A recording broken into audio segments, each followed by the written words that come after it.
Hi guys, welcome back to another MX5 repairing video. Because you'll know, if you've got an MX5, you can't always have too much fun without sometimes having to fix something. So last night on the way back from work in the Porsche, the battery light came on. So if I start it up, ticks over for a minute, and then battery light comes on.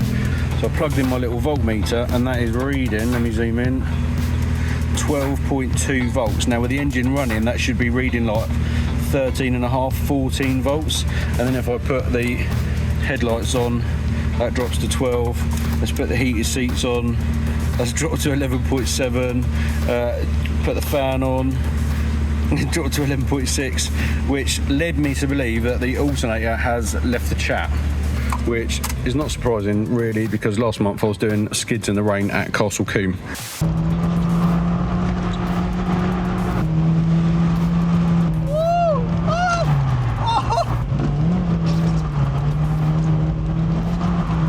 And the drift angle probably chucked rainwater all over the alternator. So down in here is said alternator. I've lost the adjustment screw on it. When I bought it, it didn't have like an adjustment-y thing, so that's just a 10mm. That adjusts it. The first thing I checked was obviously the belt, but the belt was new last year, and the belt, it looks good and it's tight. Also, you can see how rusty it is. Don't worry about that oil. If an MX5 is not leaking oil, there's no oil in it. And then you can see this is pretty second-hand looking. Dad's just coming around with a JCB. We'll let him get out of the way because he's noisy.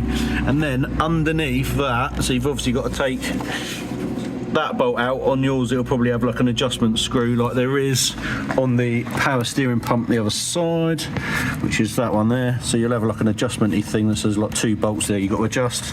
And then underneath there is, if I can get under there, a 14mm nut on the back which goes all the way through and out the other side, but I can't get that bolt out with this plate in the way. It's like a manifold bracket or something. So there's a 14mm on that, and then 2 14mm on the top. And once I take all that off, hopefully that should come out. So let's go make a cup of tea, find a 14mm on a socket, start undoing some stuff. Don't forget to disconnect your battery that's in the boot under the carpet. And if you're a legend like me and you've got underglow, unclip that first and then undo your battery.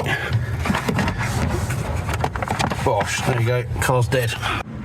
Here's the new one in the box. Shout out to Motor Parts Direct in Bognor, who sourced this for me and got it super quick. So yeah, your one big bolt at the bottom, in fact that's going to go, yeah, it's going to go that way around.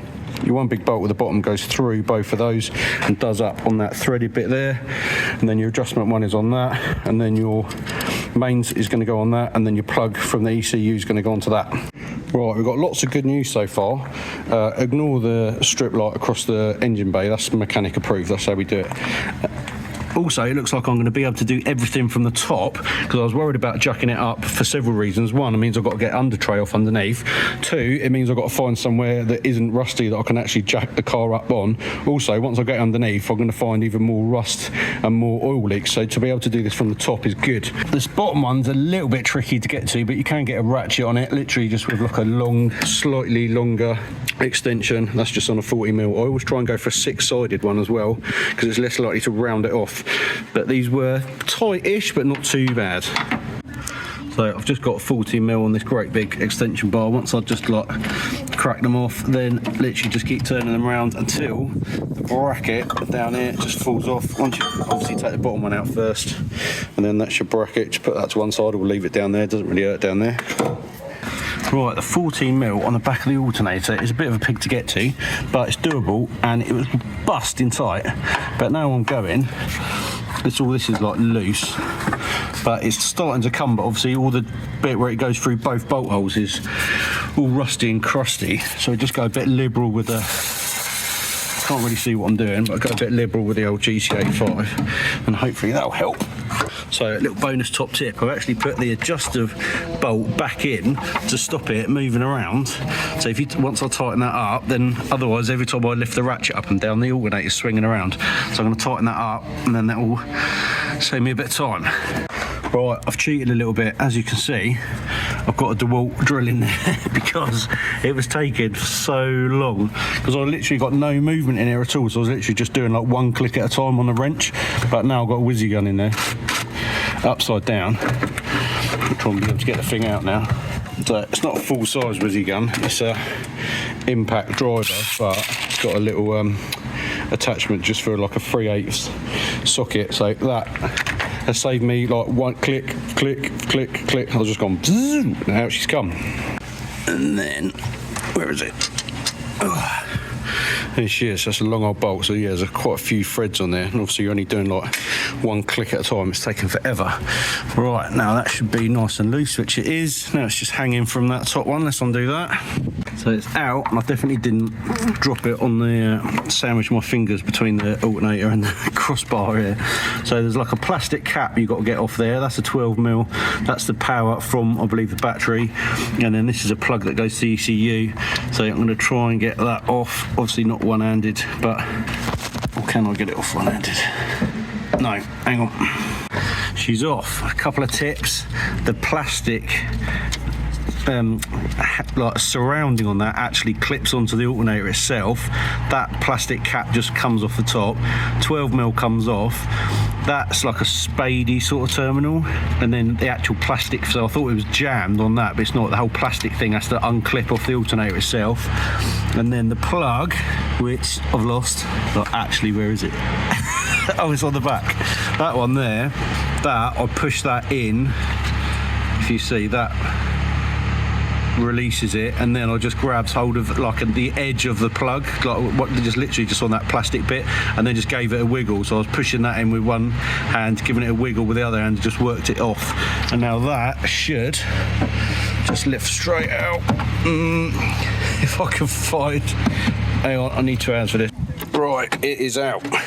Right, let's fit the new one. So obviously fitting the new one is a reversal of everything that I've just done there.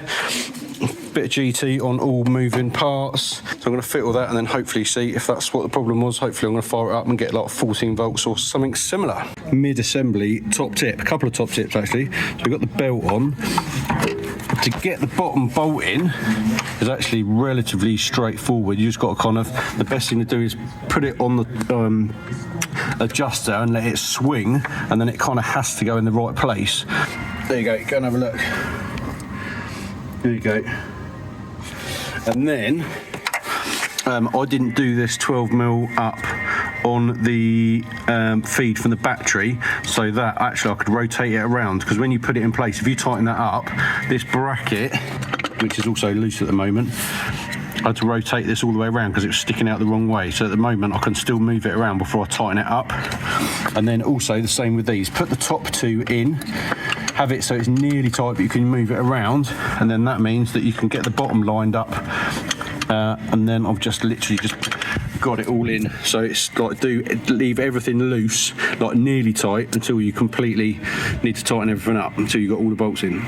Oh, another little tip as well, when you put the belt on, make sure it's true all the way back, because there was loads of slack in the belt over the other two pulleys.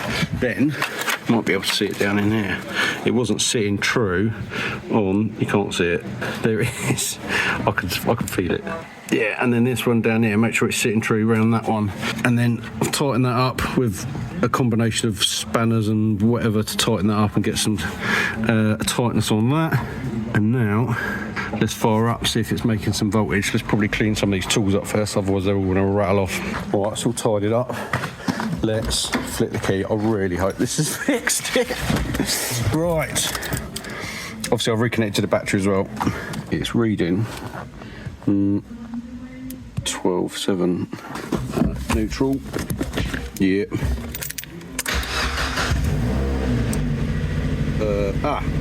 Oh, had me worried there. It literally reading like 12.7 for like about 2 seconds after I started out. Excelente. 14.9. Obviously the battery's like run down a little bit, so it's whacking loads of charge in there in a minute. Try and top the battery up, and then if I turn the headlights on and heated seats on, etc, etc, it shouldn't change it, which it doesn't. Whacking loads of charge in there. Oh, brilliant. Stay to my hands. Bosh, there we go. Anyway, I thought I was done. However, I've got one tiny new little job because I've just noticed a tiny little pinhole leak on this coolant pipe here, which I've probably done myself by dragging the other alternator out. So I'm going to go and repair that. As always, like, subscribe, leave a comment if I've done anything wrong or if you think I could have done something better. And I'll see you on the next one.